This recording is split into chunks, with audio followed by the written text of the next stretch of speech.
Assalamualaikum. Welcome to my YouTube channel Concepts of Law by Imran Ashraf. Today's our topic of discussion is Section 5 of Transfer of Property Act 1882, which defines transfer of property.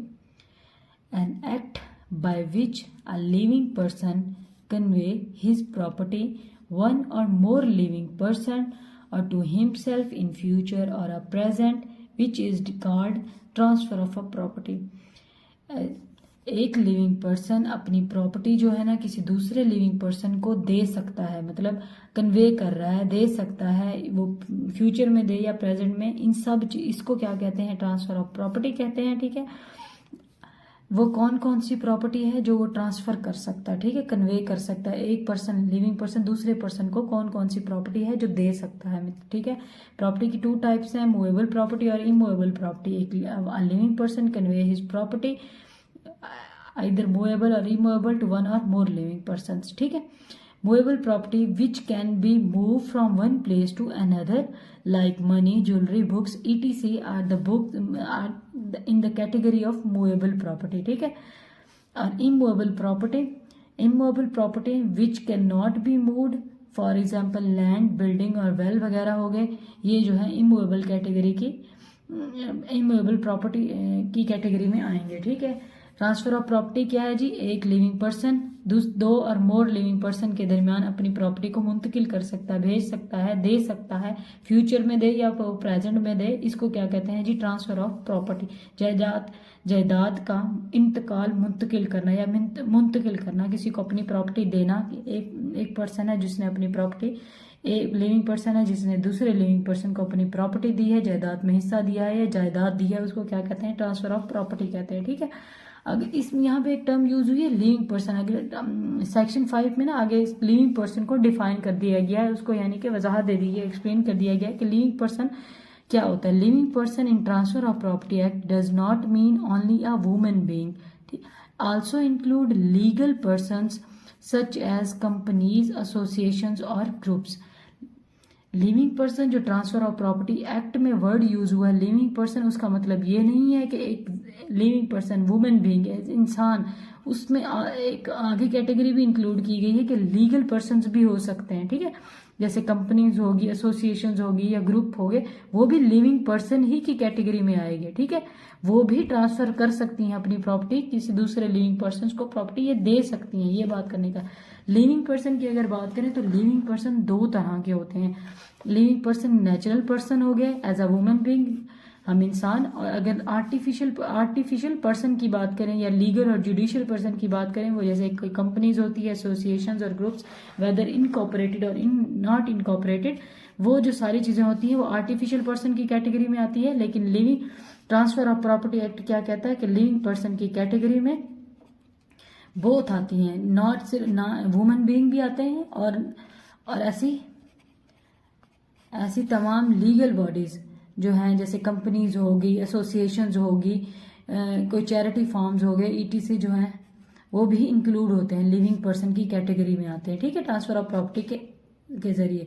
Transfer of property कहते किसको है? Define किस तरह अगर transfer property को define करें तो कहते हैं कि एक्ट कि ऐसे अमल के जरिए, एक ऐसा अमल जिसके जरिए एक लिविंग पर्सन अपनी प्रॉपर्टी जो है दो से ज्यादा लिविंग पर्सन्स को दे सकता है, चाहे इन फ्यूचर और प्रेजेंट। इस सब को क्या कहते हैं जी? ट्रांसफर ऑफ प्रॉपर्टी कहते हैं।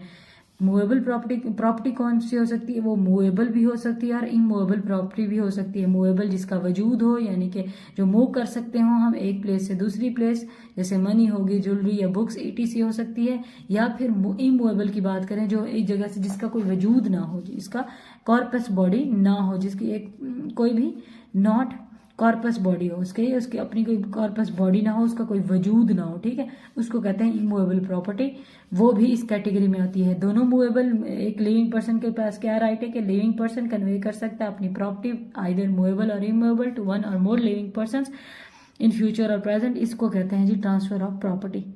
ठीक है, आगे इंफॉर्मेशन के तौर पे है in the case of will, यानी कि वसीयत के केस में क्या होगा। वसीयत के केस में section 5 of transfer of property act does not applied होगा, ठीक है। ये क्योंकि अप्लीकेबल नहीं होगा। वजह क्या है इसकी अप्लीकेबल, क्योंकि सेक्शन जो 5 है ट्रांसफर ऑफ प्रॉपर्टी एक्ट का डील कर रहा है लिविंग पर्सन के दरमियान। वो कह रहा है कि जो प्रॉपर्टी ट्रांसफर होगी एक लिविंग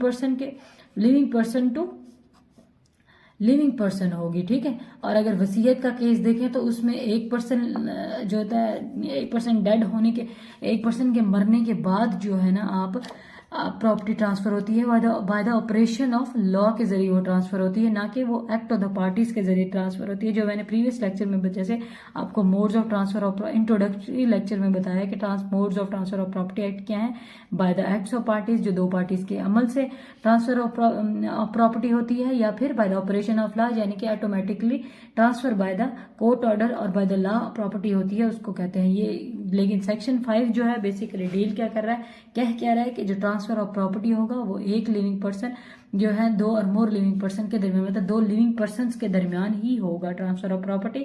ये किसी डेड पर्सन के दरमियान नहीं हो सकता, यानी कि एक लिविंग पर्सन हो और एक डेड पर्सन। जैसे विल के केस में है कि जब विल जो है आफ्टर अफेक्टेड तब होती है जब एक पर्सन की डेथ हो जाती है, उसके बाद उसकी विल को देखा जाता है और उसके अकॉर्डिंग ट्रांसफर ऑफ प्रॉपर्टी की जाती है। तो ये जो केस होगा उसमें ये विल के केस में ट्रांसफर ऑफ प्रॉपर्टी का सेक्शन 5 जो डील ही नहीं करेगा। सेक्शन 5 सिर्फ डिफाइन करता है ट्रांसफर ऑफ प्रॉपर्टी को, और वो फर्दर ये बताता है कि लिविंग पर्सन क्या होता है, लिविंग पर्सन की कैटेगरी में कौन कौन सी चीजें आती हैं, ठीक है।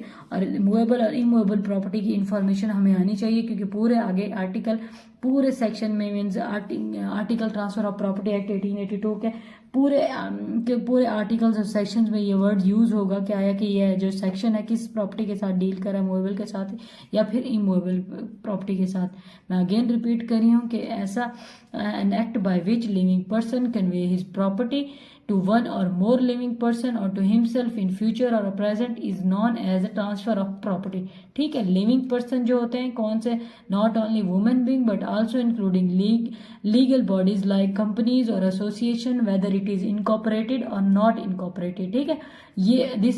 वो या तो वो इनकॉर्पोरेटेड हो लिविंग कंपनीज या फिर एसोसिएशन, या वो ना भी इनकॉर्पोरेटेड हो in any law for a time being in force.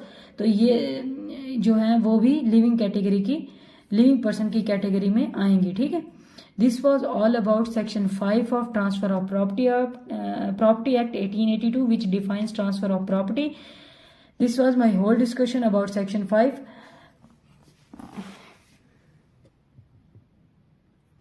Please don't forget to subscribe my YouTube channel Concepts of Law by Imrana Ashraf.